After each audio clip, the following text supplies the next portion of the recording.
that things were hiding. Yeah, all the rallies and all of that. And the Kumbh Mela, oh my God. I know, that was such a horrible sight, really. Quite scary. Absolutely. Absolutely. Right, it's 8:15 nearly. Shall we begin, Sandeep Yeah. Bhai? Yeah. Let's begin. So, Jai Jinendra, everyone. If I can request you to be on mute, please. But you can show your videos. That way we know that there's an actual human being behind the person. So it would be good if you please show your videos. So we start off the evening. This is, we've been continuing with this book last term, so we'll be continuing again this term. And let me just quickly recite the Navkar mantra. So if you can please close your eyes.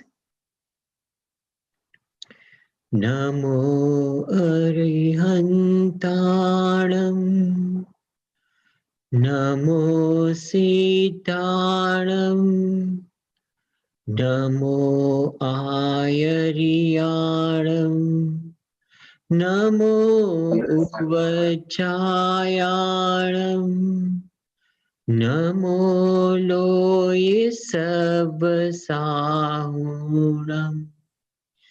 Eso Panchanamukaro Sava Pava Parasaro Mangalanam Cha Savesim Padamam Havai Mangalam.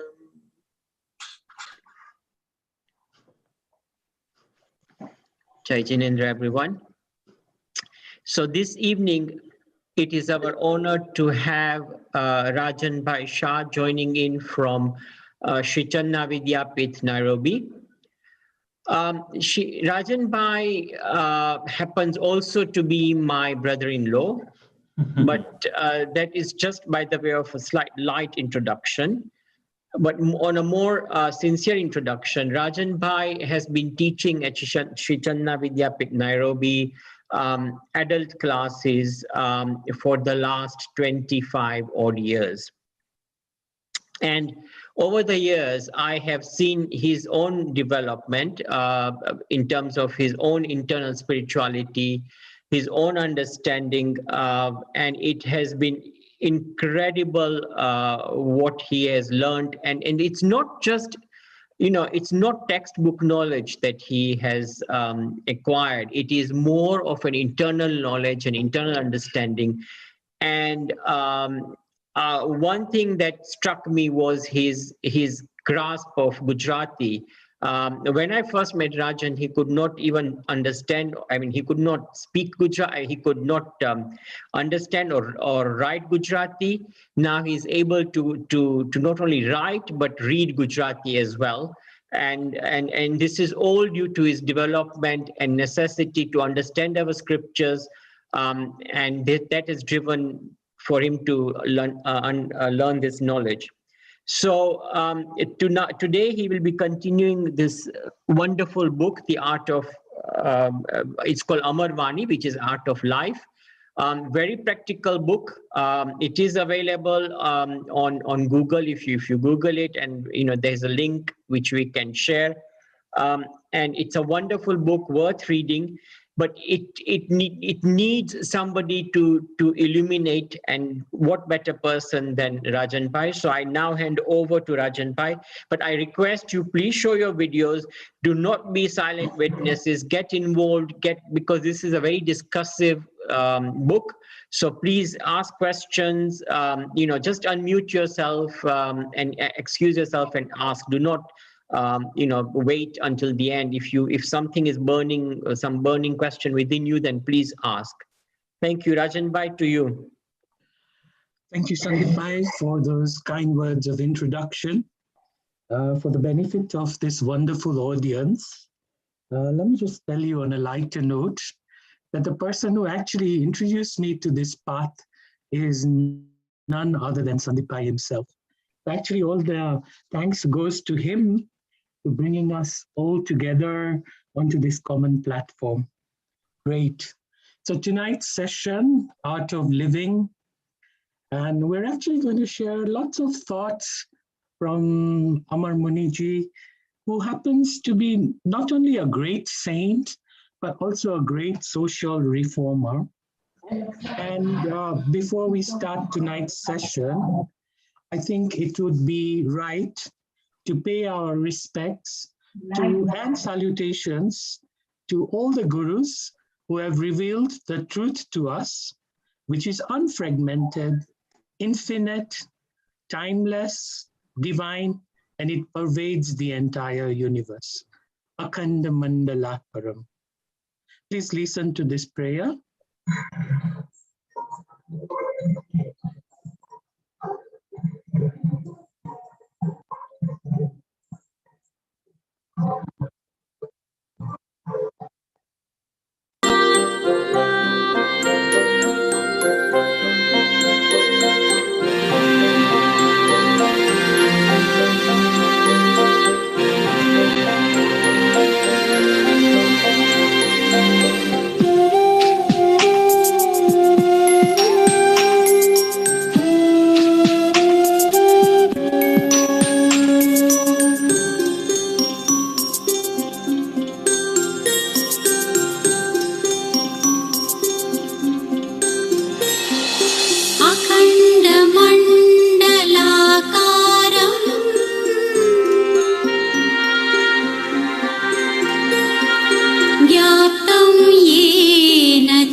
Great.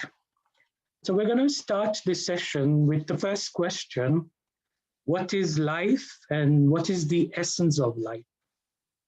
And what Gurudev is trying to tell us is life is nothing but ceaseless conflict of opposite forces. So wherever we go, we are going to be in the tempest of life, where we will be standing across opposite forces. And what does one do? What the one who is on the path of duty towards the self, towards the family, towards society, or towards nation. So what Gurudev is trying to tell us is that the essence of life, despite all the conflicts and opposite forces that we face, at each path of duty, we do not deviate from the path of duty. We have to have a lion-like character and not timid like a hare. So first, that's our first learning lesson today, that what do I want to be like? Do I want to be the lion in my life, or do I want to be the timid hare in life? And Gurudev is trying to tell us or remind us of the bravery and the himmat of Bhagwan Mahavir, that you have to have a lion-like character, because life is going to present you with conflict and opposite forces all the time.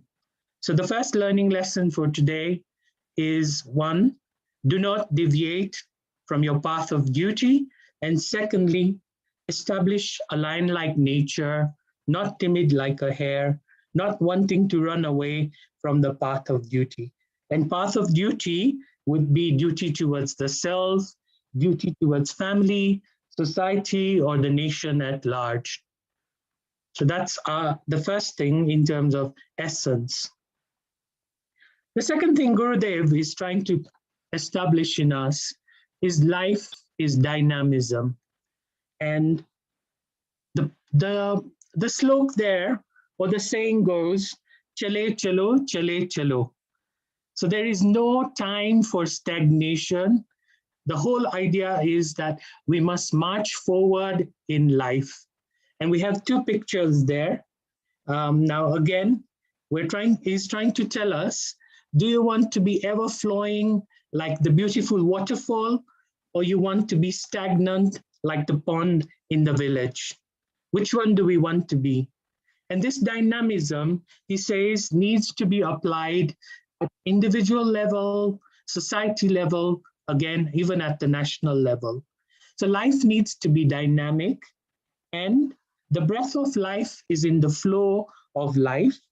This dynamism he's trying to communicate to us should be both in terms of our thought processes as well as our actions. So are we dynamic in our thought processes? Are we dynamic in our actions? Are we able to change according to time, place, and condition? Again and again, we hear the word Dravya, Kshetra, Bhav, Kal. So he's trying to tell us that Mahavir Bhagwan was telling us that there is nothing static. And that's why also the concept of Paryay has been established, the concept of modification has been established in Jainism very well. So the slogan to remember is Chale Chalo, Chale Chalo. Let's keep on marching. No room for stagnation in life. We all need to sit back and examine that where am I stagnating? Am I stagnating at my thought process level? Am I stagnating at my actions? I need to be like the flow of a river. The river keeps on quenching the thirst of those along the way, and eventually it merges into the ocean. So I want to be ever flowing, starting from the waterfall into the river, into the ocean, and not just the pond, which becomes a point of stagnation, pollution. Do I want to be a standpoint of contamination and contempt? So that's the second thing, dynamism. We need to have dynamism in both our thought processes and our actions. So if you look at the ideologies that Gurudev is trying to present to us, he's trying to give us a way of life that will make both our inner world as well as our outer world very beautiful and magnificent. The third point that it's going to talk about is the path of life. And again, interestingly, every analogy takes us back to nature. And the question they're asking us is, do you want a life of a stray and a timid dog? Or do you want the life of a hungry wolf? The ideology is, do you want to be weak? Do you want to be frightened? Do you just want to be flattering other people? Do you want to lead life just to make or waste life, making other people happy? Do you always just want to surrender to other people towards injustice?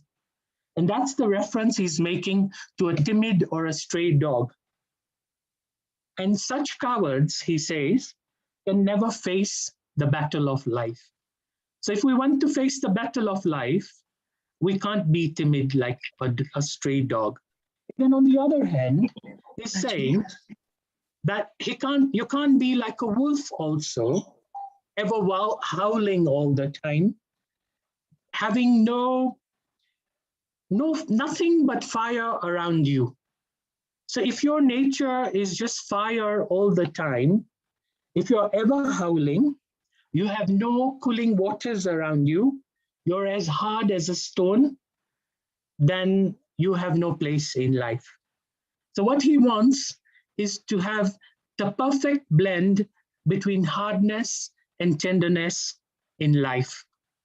And again, he's comparing those qualities with things in nature for us to be able to absorb these ideologies in a much simpler manner.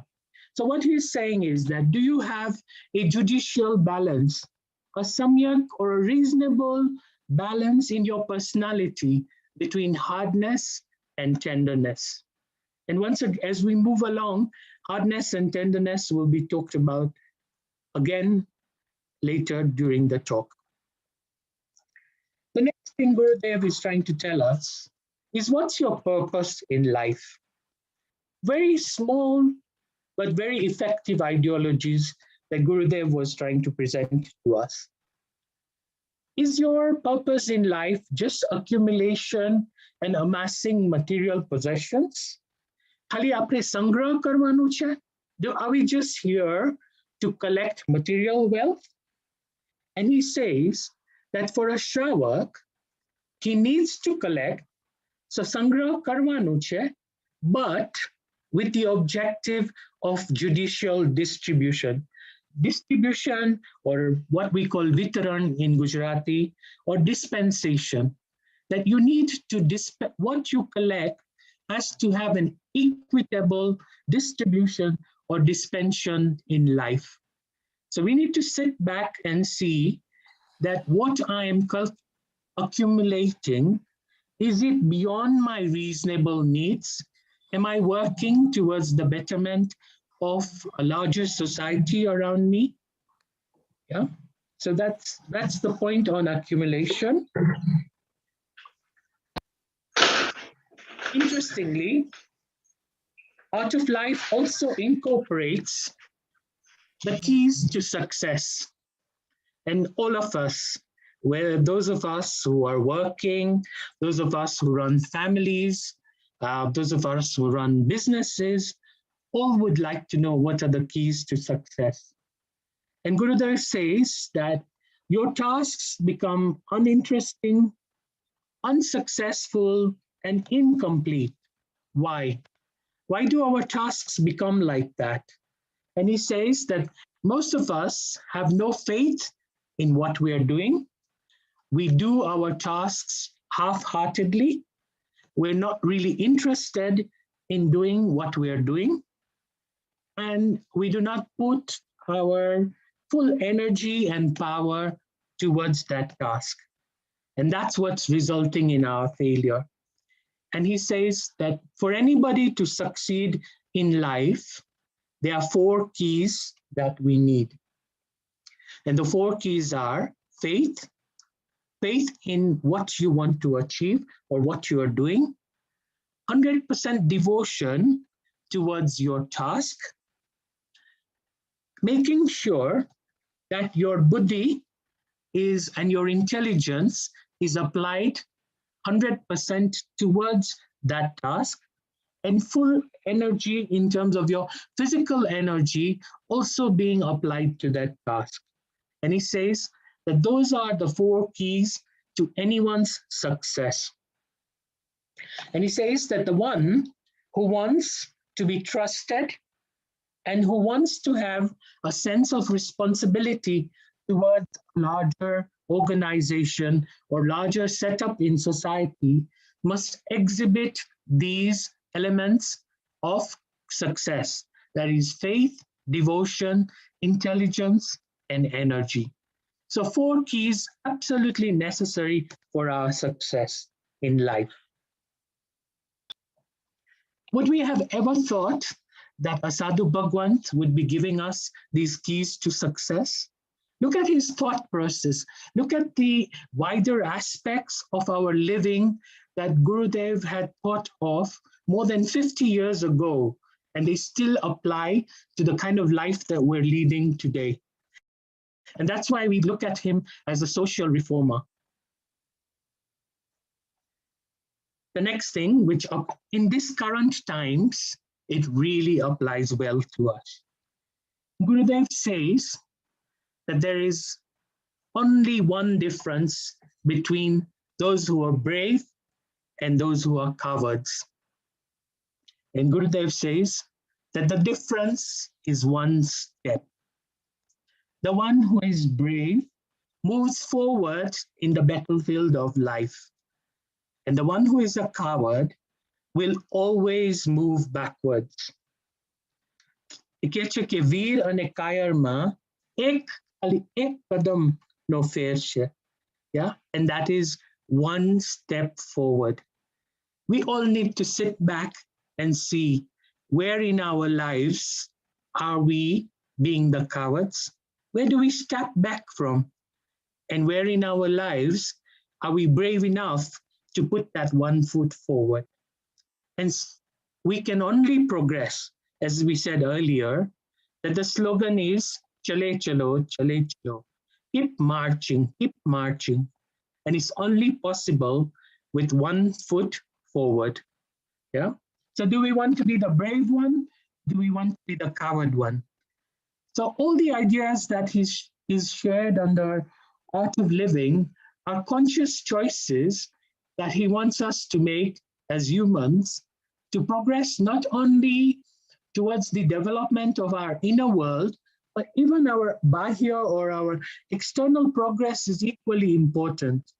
The beauty of our inner world will also have its reflection on the beauty of our outer world. So bravery is a path that works both inwards as well as on our development of our outer world. So Nikai, if anybody has any questions, just a wave of a hand is good. And yeah, any questions, please ask. Don't feel shy. Yes, just a wave is good enough. And then we can look at them at each stage as we come across. Rajan, I have a question. Yes. When we talk about the brave and the coward, what does it mean when we say we take a step back? When we're talking about coward. Here is talking about the difficulties that we face in life, the challenges that we face in life, the opportunities that we miss out on. And why does this all happen to us? Yeah, because we are not, previous slide ma jem kidu ke energy no upyog che, even our physical energy, we do not use it to the full capacity. Yeah.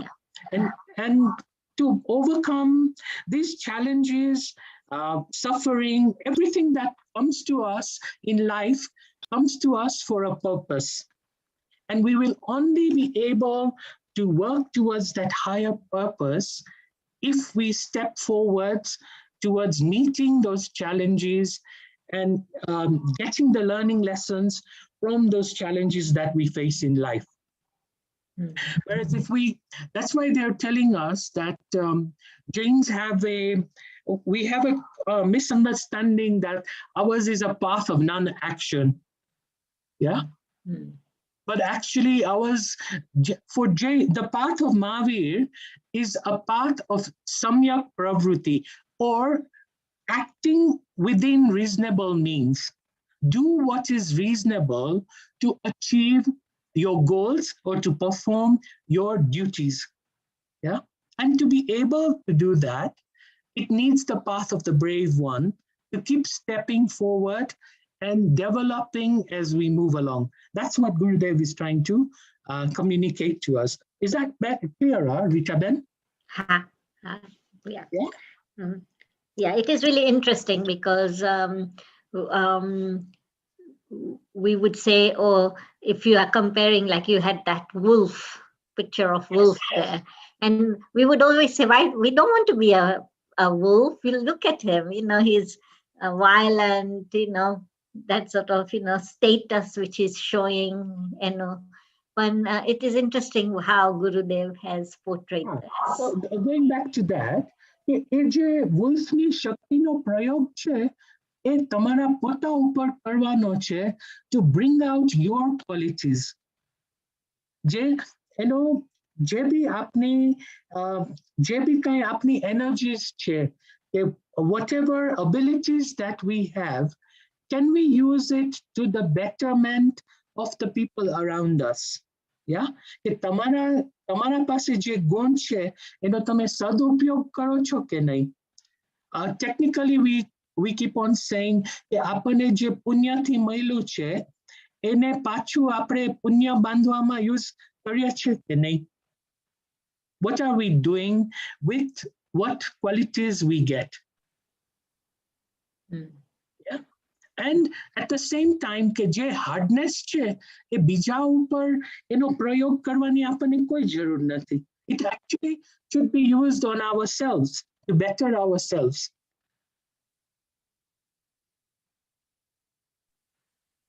Any other question, or we're okay to move? Yeah, let's move. If people have questions, they will unmute and ask. Great. Can I request everybody not to be passive, get interactive, please? Thank you. Lots of learning happens through questions. Veena Ben is usually with us during the week, and she knows that through the questions, we do lots of extra learning. So it'll be good to have the questions going. So the next idea that Gurudev is trying to present to us is the issue of success and fame. What should we be chasing? And in the current times, this is a very important question that we should be asking ourselves. આપણે સિદ્ધિ જોઈએ છે કે પ્રસિદ્ધિ જોઈએ છે? And siddhi is the success, prasiddhi is the fame. And spiritually, the understanding is that success should be what we should be after. Perfection is what we should be chasing at the moment, and fame will follow on its own. But in the current circumstances, what's our situation, or what's the majority of us after? What are we after? Perfection or fame? Fame. Fame, yeah? And he says that's why your equation of life is wrong. He says go back and start with perfecting yourself, and fame will automatically follow. And he says that where there is, without perfection, you may get some fame, but it's very temporary. It wouldn't last for long. So he says in life, we have to strive for perfection. So the ideology there is that to be able to succeed in any walk of life, perfection is what we should aim for, and fame will automatically follow. So a drawing line between success and fame, message out there is success is what is the right thing to be chasing, and not fame.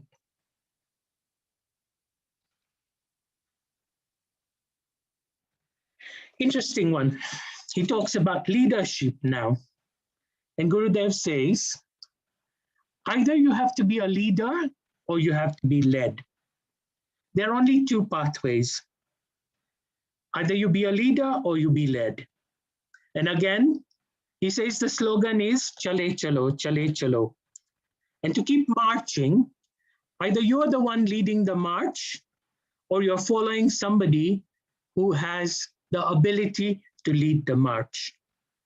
You need to sit back and look at your own qualities and see where your ideologies, your attitudes, and your clarity in seeking your goals, if those are perfect, then you can be the leader. You can be the one in red, and you don't need to be led by other people, and you will lead others onto the path. But he says that until you develop that, until you become perfect, until you have the clarity of hitting the bullseye, then you need, because the slogan is keep marching, It says you need to follow somebody. And we need to keep following somebody so that we don't stagnate. Again, going back to nature, we want to be ever flowing like the river. We don't want to be like the pond. It says that until our thinking opens out, it's okay to be led by somebody else. And let's keep on marching. So identify in all your different aspects of life, you will have a guru that you want to follow. You will identify role models. So apre spiritual progress hoy, so we know who is our role model. If we want to become a healthy person, then we know who our role model is. Yeah. If we want to know or identify the best cooking methodologies, then we know which person we should be following. So everywhere, till we get to the stage of perfection, it's okay to have somebody who we look onto and be able to emulate. And that emulation should result in our development. Yeah. So Rajan, I have a question. Yes.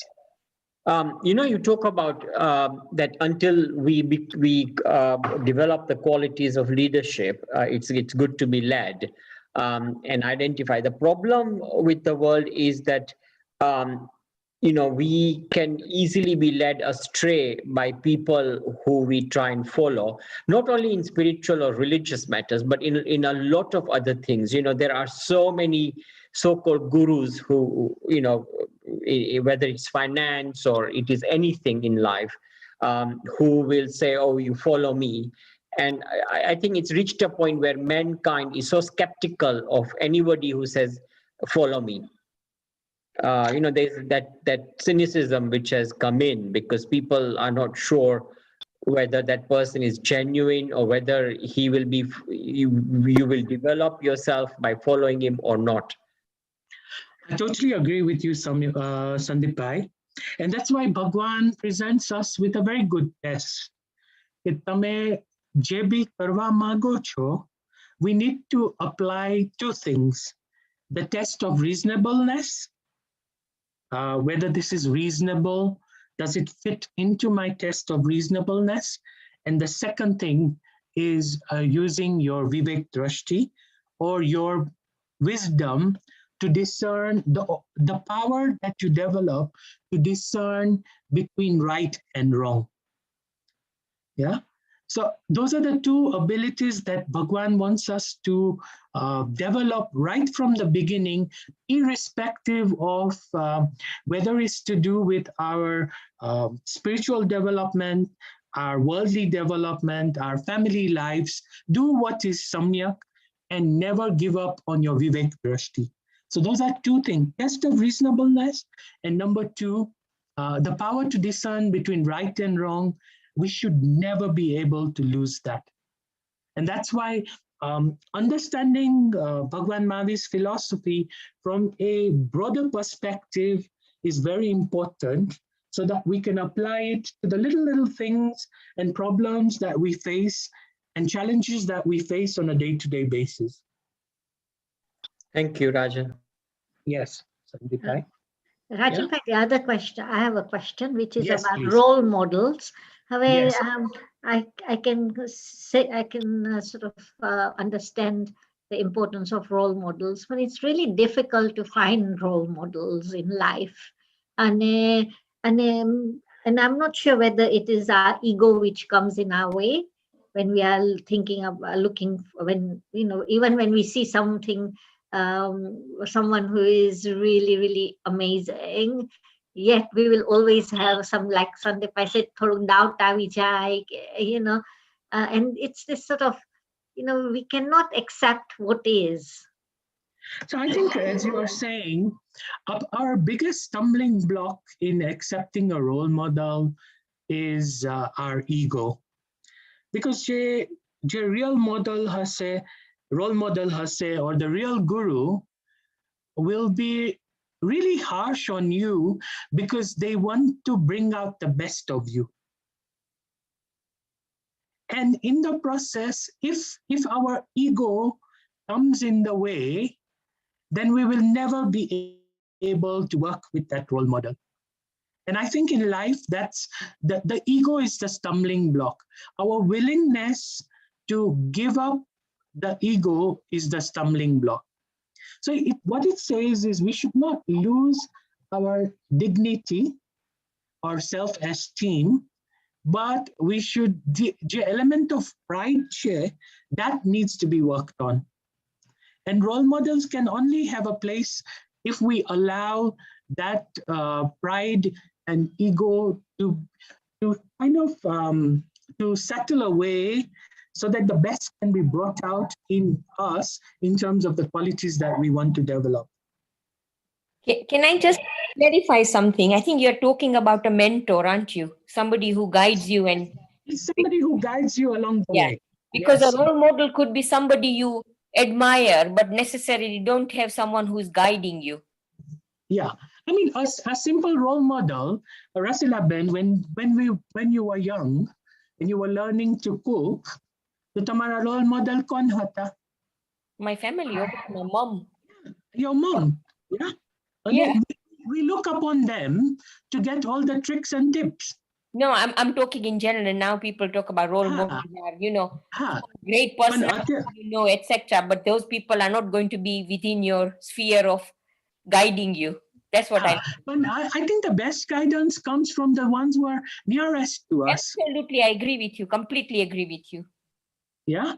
Apna older siblings share, apna parents share, people that we interact with on a day-to-day basis can actually be our role models. Yeah, but Yeah, but kya bhi apne stumbling block kya che? Apno ego stumbling block che ne? Anything we want to bring about change, it's our ego. I agree. Yeah. So what he's trying to tell us is... Rajan Bhai, can I just ask you something? Can you just explore your earlier comments around your test of reasonableness versus the 4 E's that we were talking about earlier? Yes. And in particular, the devotion and focus energy in such a way that you're completely faithful in effectively you are really trusting somebody. And there comes for me a dilemma. Where do you then put that test of reasonableness? What is our overriding principle when we look at Bhagwan Mahavir's teachings? What's our overriding principle? Wherever we want to test reasonableness, wherever we want to bring about, where we want to develop the power of discernment, what's the overriding principle? What is right and wrong?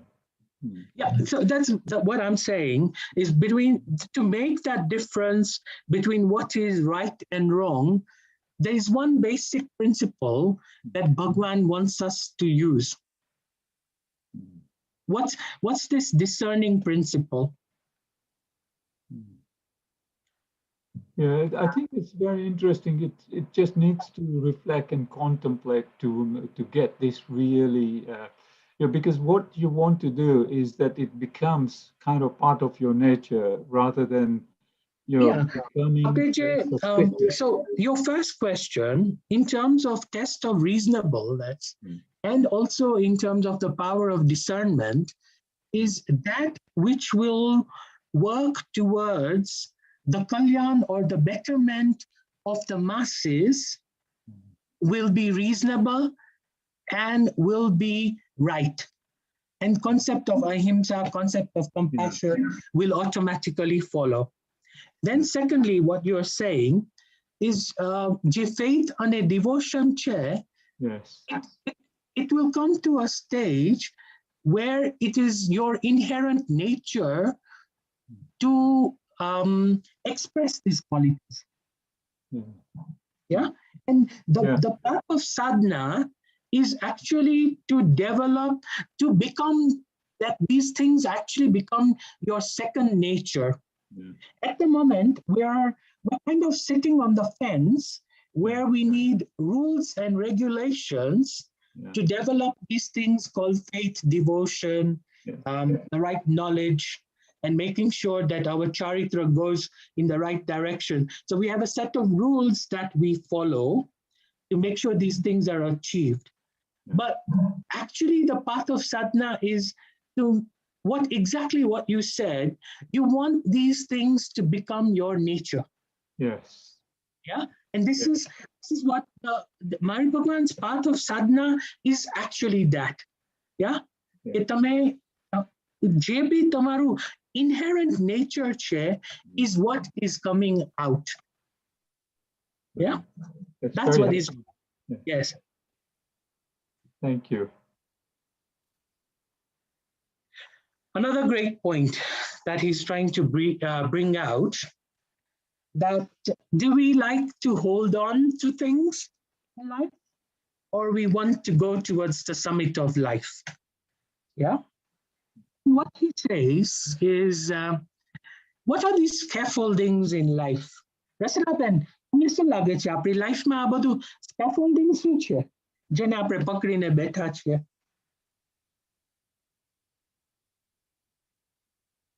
Rasalaben, what do you think is this scaffolding in life? I thought I was unmuted. All the sangro we do, you know. Everything we collect and everything we sort of pile up. So everything we do and we don't share it out. So, you know, if you were free, that's how I understand it, you know. Yes, you're on the track.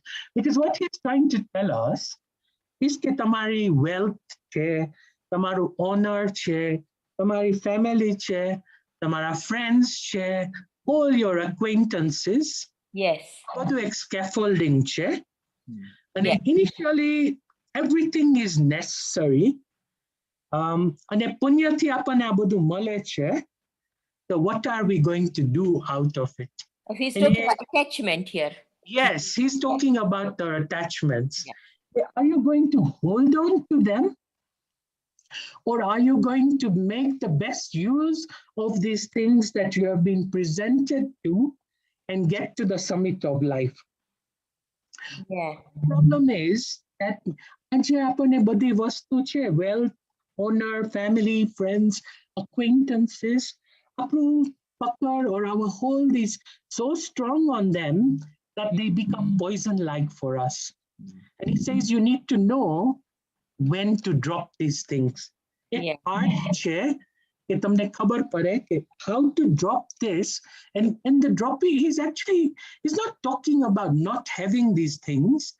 The dropping he's talking about is these very things that are our scaffolding. They will become the throne or the summit of life when we use it for the benefit of the masses around us. Yeah? Tamara wealth che, tamara honor che, tamara qualities che, tamaraમાં જે ગુણ છે, your friend circle, your acquaintances, how do you use all these things around you for the benefit of the larger society around you? And that's what he's calling changing it to the throne or reaching the summit, laying our life to the altar of human service. When આપણને તો the first picture છે ને, I think that's what we like.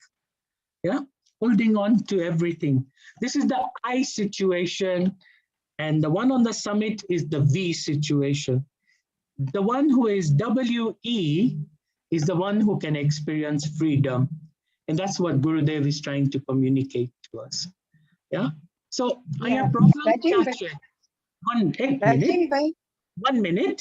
I'll let you ask that question. I share a thought and then I let you ask that question. What he's trying to communicate, was to or having something is not a problem. The problem is your possessive attitude towards what you have. That's where the problem is. Please continue with your question. Yeah. સંભળાય છે? Yes, I can. Yeah.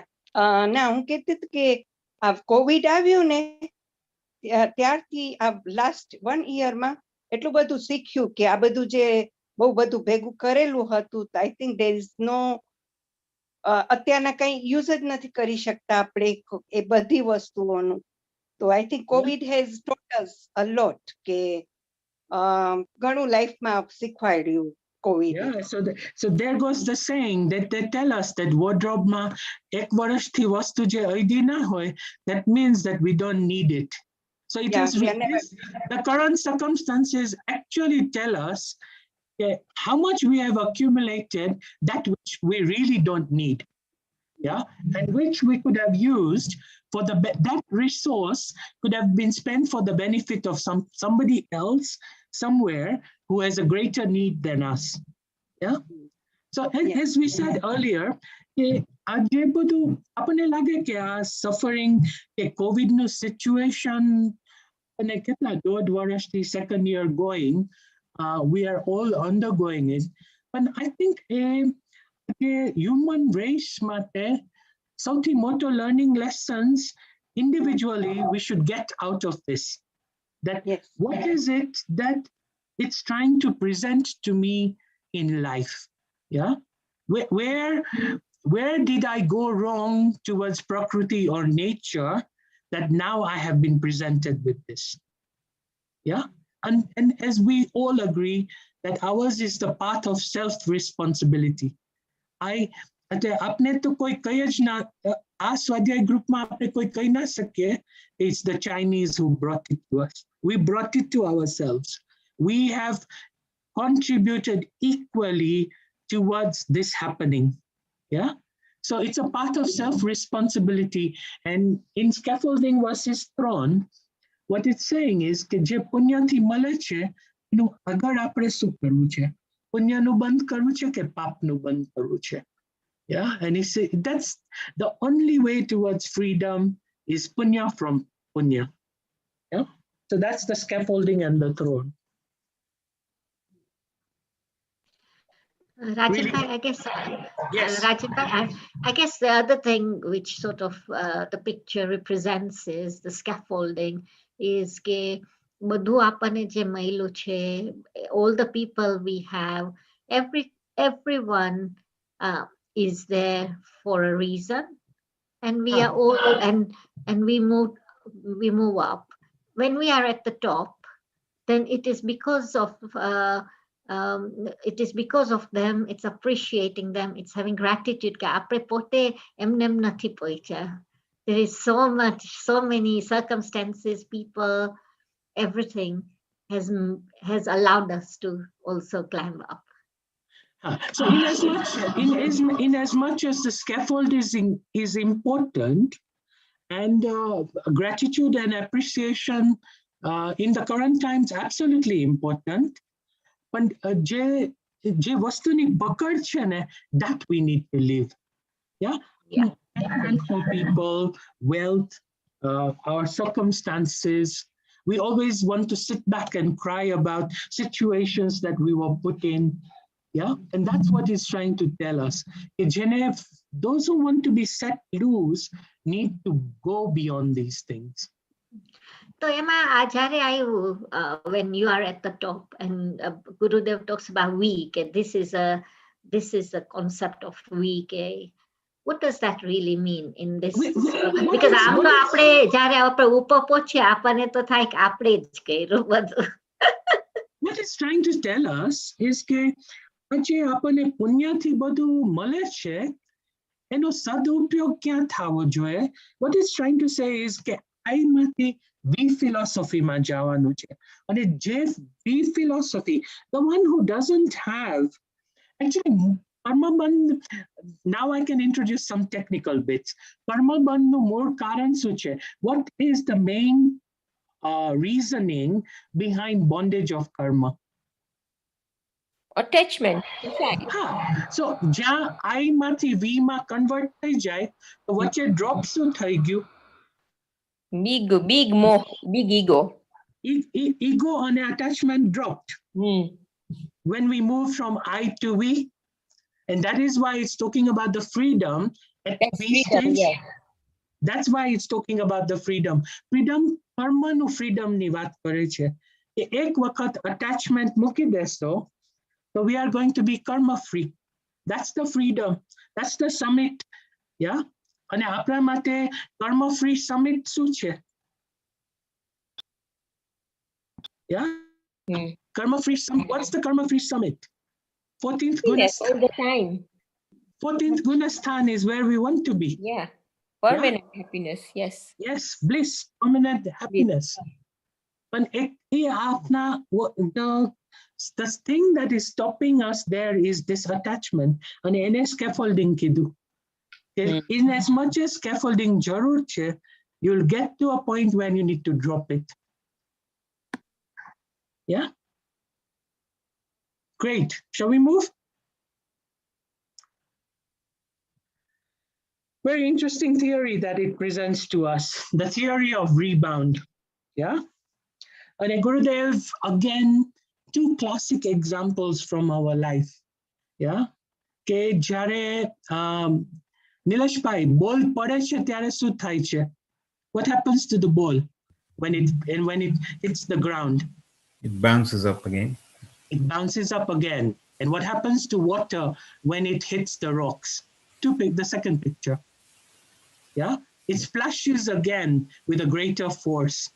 Yeah, and he says that, do you apply this in your life? What do we do when we have downfalls in our life? Okay, we're saying that we are the superior race. We are the human beings. But what do we do when we have a downfall? Do we have this ability to rebound like a ball with double the force? Do we have the ability to strike back against the rock and splash with greater force? And he says mankind over time lost this ability. And you need to bring that. અત્યારના ટાઈમમાં તો આપણા માટે બહુ important છે. That how જે सम्यक person હશે, the one who has a reasonable attitude towards life, will really use these current times to bounce back like a ball into action. Yeah, apne jo all the time complaint situation ma resu, then nothing is going to happen. He says, use that downfall to bounce back again. And the pulse of life will only come back when we bounce back. And this is a very important secret that he's sharing with us. Ek tamaru downfall thai, that should prepare you to strike back with double the force and come back into action much faster and higher than where you started off from. And we as human beings, what do? Yeah? What's our tendency? What do? We wallow in self-pity. Exactly. Every stroke of misfortune, and we are into self-pity. And Gurudev says, ke je reasonable manas hase, he will never allow that to happen. Yeah? And I think this is an important lesson that we could have even seen our forefathers following, that every pitfall that they had, and they would bounce back into action. આપણા જે challenges છે, આપણા જે circumstances face કર્યા છે, I think we have no reason to complain when you compare it to what they underwent.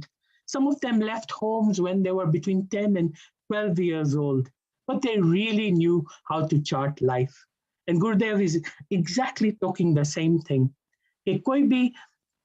What he's trying to tell us is, do not be afraid of your mistakes.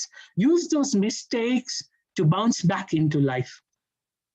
Very important for all of us.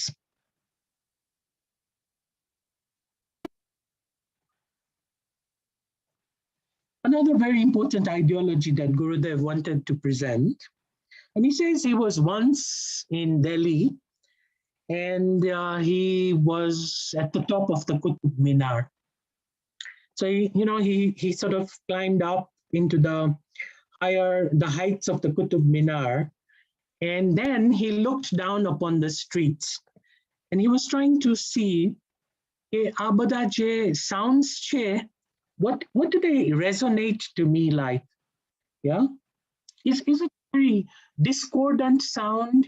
What do I need to do with it?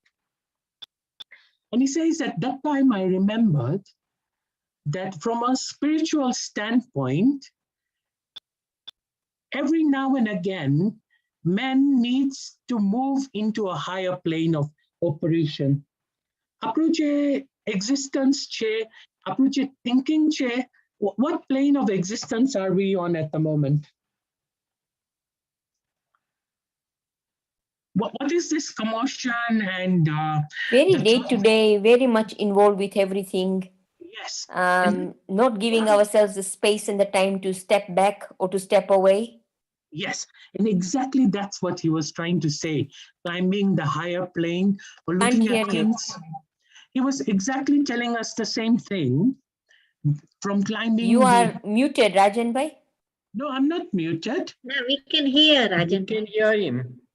Oh, why am I then?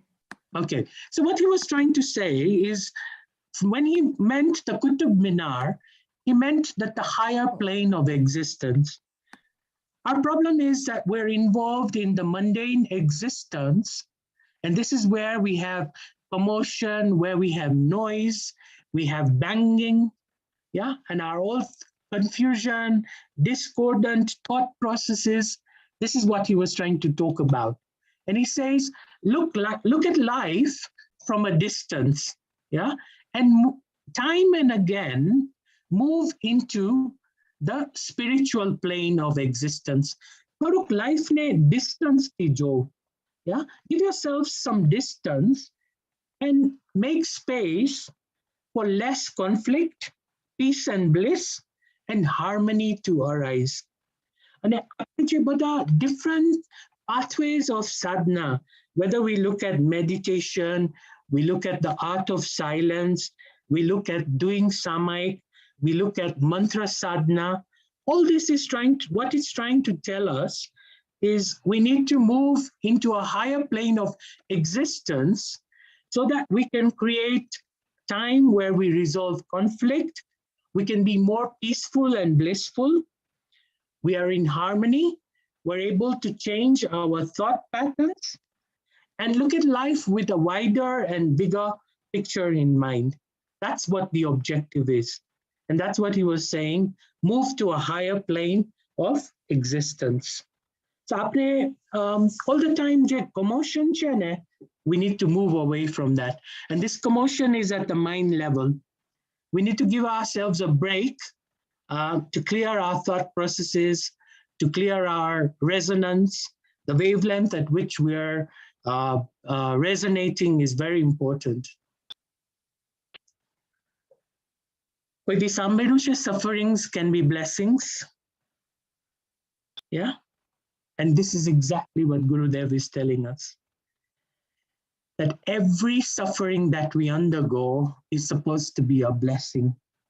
And jya sansar che, misfortune and suffering has to be there. Otherwise, we would be out of the chakra of sansar. Yeah. So there is bound to be misfortune and suffering. And the analogy he gave was the beating of the drum.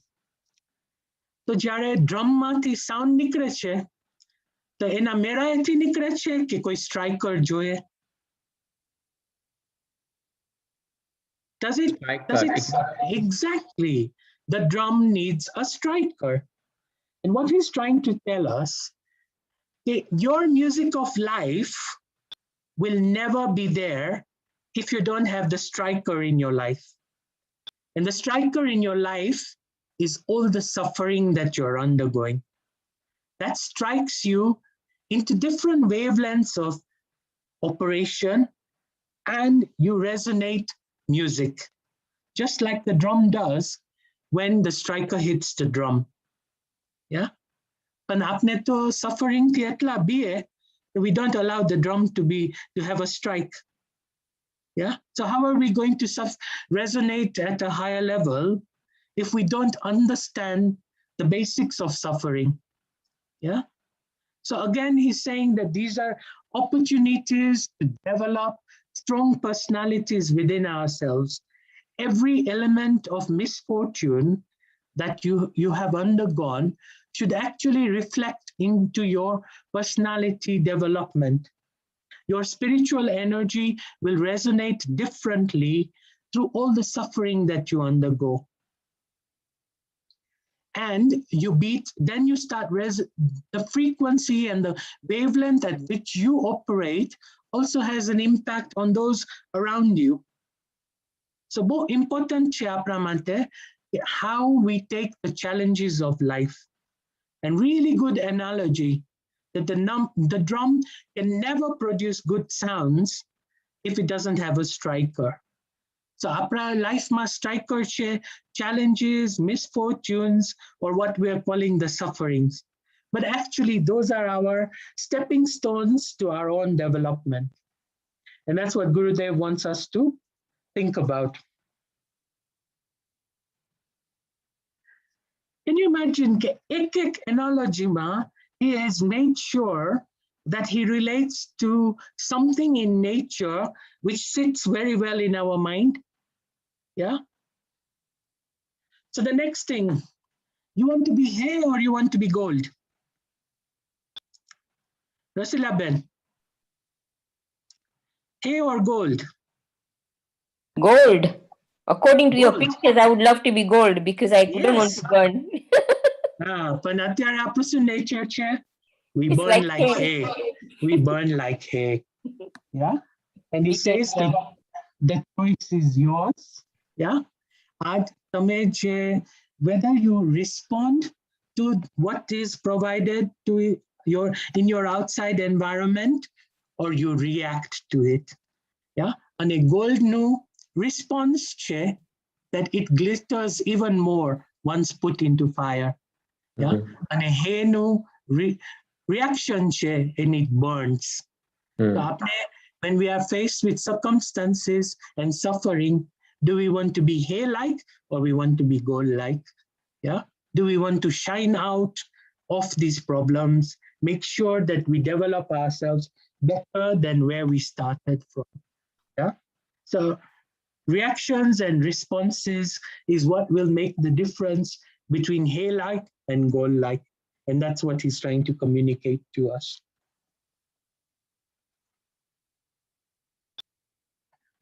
The next thing he says is great human beings learn to play with the dangers of life. Yeah. And human beings are like elephants, not like mosquitoes who like to be in the dark areas. Yeah. Very important is that we actually engage and put to the best use our energy for the service of humanity. Conflicts and struggles will be there, but how do we use them to develop ourselves? Or do we just want to be that little mosquito in the dark cell? How do you want your life to be? A battlefield for the strong one or a mosquito in a dark cell? The choice is yours. Yeah? So clarity of goals, will be on the battlefield. And that's where we as Kshatriyas or the people of Mahavir belong, in the battlefield. And the battle kona sathe che?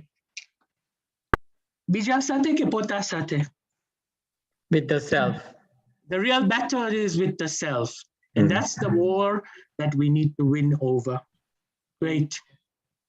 The next thing is promises and temptations.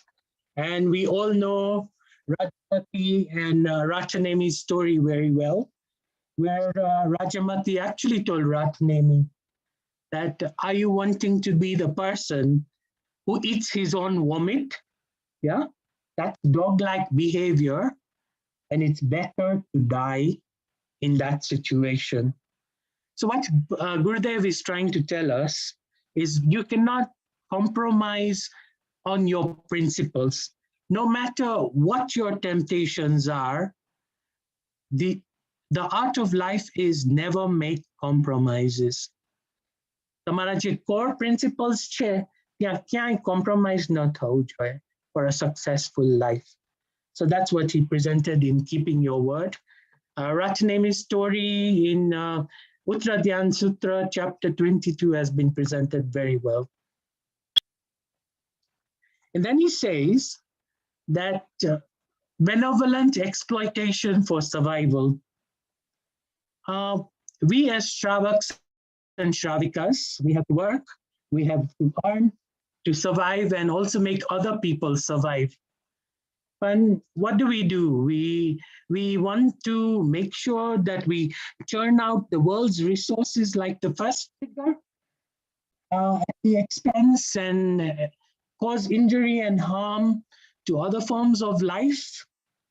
Or shall we be like the second picture where our exploitation is for survival, for the beneficial use of those around us? Okay, where are we at this stage and where should we be? We are really misusing the environment. As you can see, there's a lot of climate change all over the world. Yes, yes. And we have squeezed the earth out. And I think the pandemic is partly as a result of this imbalance exactly that we've created. Yeah. So it says that for survival, you will need things, but how do you obtain those things? How are you doing? Tamari economic activities che, how do you make sure that they are conducted with minimum violence and injury to other forms of life around us? And he says that only take that which is absolutely necessary for your comfortable living. Rajan, I have to say, this is the most difficult concept to put into practice in today's world. And in a simple example, okay, if we all like mangoes in London, okay? Yes. So look at the carbon footprint that it has done and what difference, but we still go and buy it. And the more you buy, the more you create the carbon footprint and you create economy for people on the other side of the world. So there's a big dilemma about creating jobs and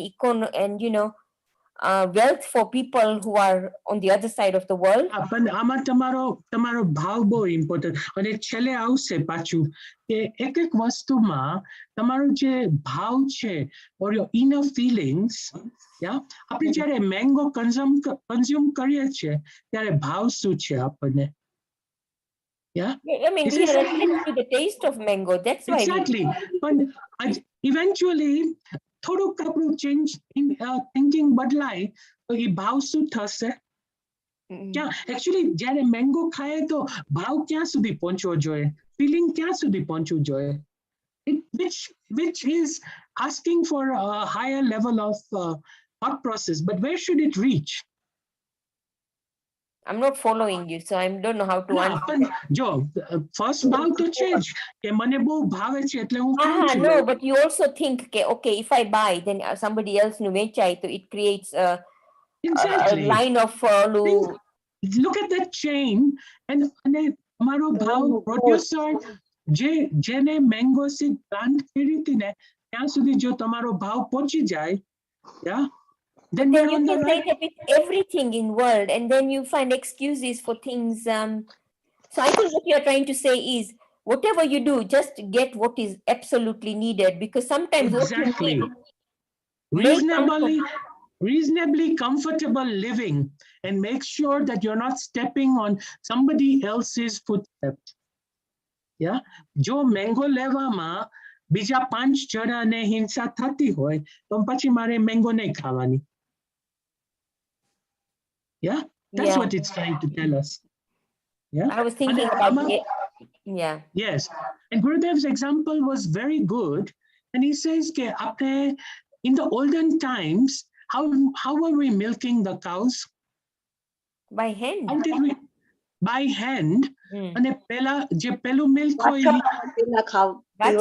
exactly. Yeah. So ena je dependence che ene pela male pachi apane male.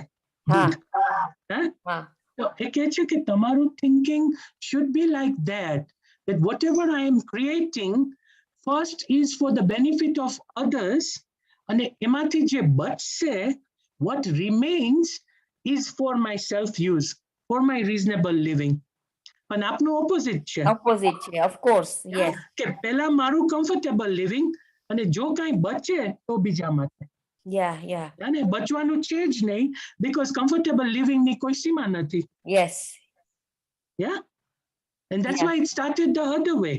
That think about somebody else first before fulfilling your own needs. Yeah. Yeah. Then the absolute necessity will become within a framework which is operational. So his ideology is very nice. It's an ideal way of living in this world.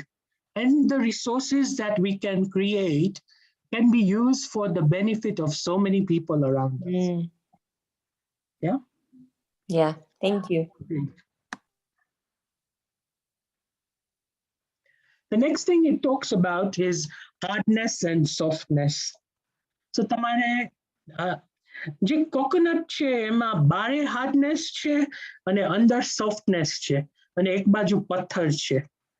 તો again જે આપણે બિગિનિંગમાં વાત કરી હતી ને, it's coming again, કે you need to be hard in terms of your principles, the truth that you stand for, the values that you stand for.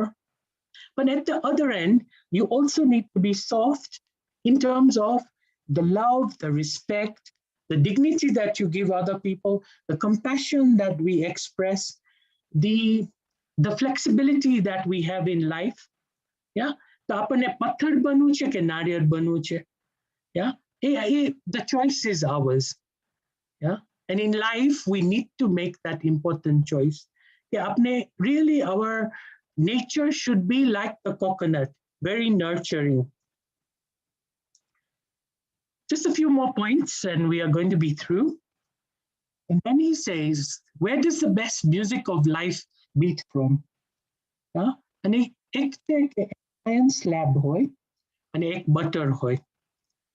Sometimes you need to be hard, sometimes you need to be soft. And આપને જ્યારે guitar છે તો એના જે chords છે, to get the best music out, sometimes you need to create tension and sometimes you need to release that tension, the hardness. Now, if we appreciate this in life, then we are going to be able to have a very balanced life. And any mastery, ક્યાં hardness છે, ક્યાં tensile થવાનું છે, ક્યાં softness ની જરૂર છે, very important, not only for ourselves, but also to have and make the best of relationship with people around us. So the best music of life beats when there is a balance between tension, or softness and hardness can be released. And then as he goes towards the end, he talks about life and death.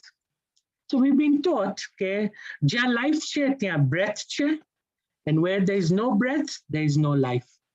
That's our basic teaching. But he actually says that life's new definition is making your existence felt by others through sacrifice. So જ્યાં તમે તમારી life બીજા માટે sacrifice કરો છો, that is life. And the day you have a selfish existence, you're already dead. Yeah. So we need to think back and see, do I want to use every moment of my breath for the benefit of those around me? Or is it just for my own existence? Yeah. And the last thing, which we'll touch again upon, was the spirit of ahimsa. And he's just using ahimsa as an example, but it applies to everything that we do in life. What has happened over a period of time is we have only looked at things from the gross level. આપણે જે સૂક્ષ્મ છે, or the core of things, the bhav of everything has been forgotten. And he says that ahimsanu je mood pran che, je bhav che, we have forgotten in life. And what we have been left with is just the outer covering of do's and don'ts. Yeah, and that's why life has become so miserable. And he says, go back to the core, the bhav of everything that Bhagwan was trying to communicate to us, so that we can re-establish it at the thought level, at the feeling level, and make it have a greater impact on life. So જે બી વસ્તુ આપણે follow કરતા હોય, let's try to go beyond the bow of it and not just remain at the core of following the do's and the don'ts. That's why for the outside world, Jainism has been reduced to a religion of do's and don'ts. Nobody really understands the core essence of what Bhagwan was trying to tell us. There are lots of tips that have been shared today. We need to sit back and look at each one of these tips and see what's the core or the most important thing that I need to adopt to make the changes in my life. The whole book itself is, as I said earlier, Satyam Shivam Sundaram. It wants to create beauty not only in our inner world, but it wants, Gurudev is trying to tell us that wherever you are, whatever circumstances you are faced with, there is no escapism. Make the most of it. And how can you make your life, both inner and outer, the most beautiful experience? So this book is really worth exploring. Every time that I look at it again, we're able to see that he's trying to communicate lots of depth to us, and every reading renders a new perspective.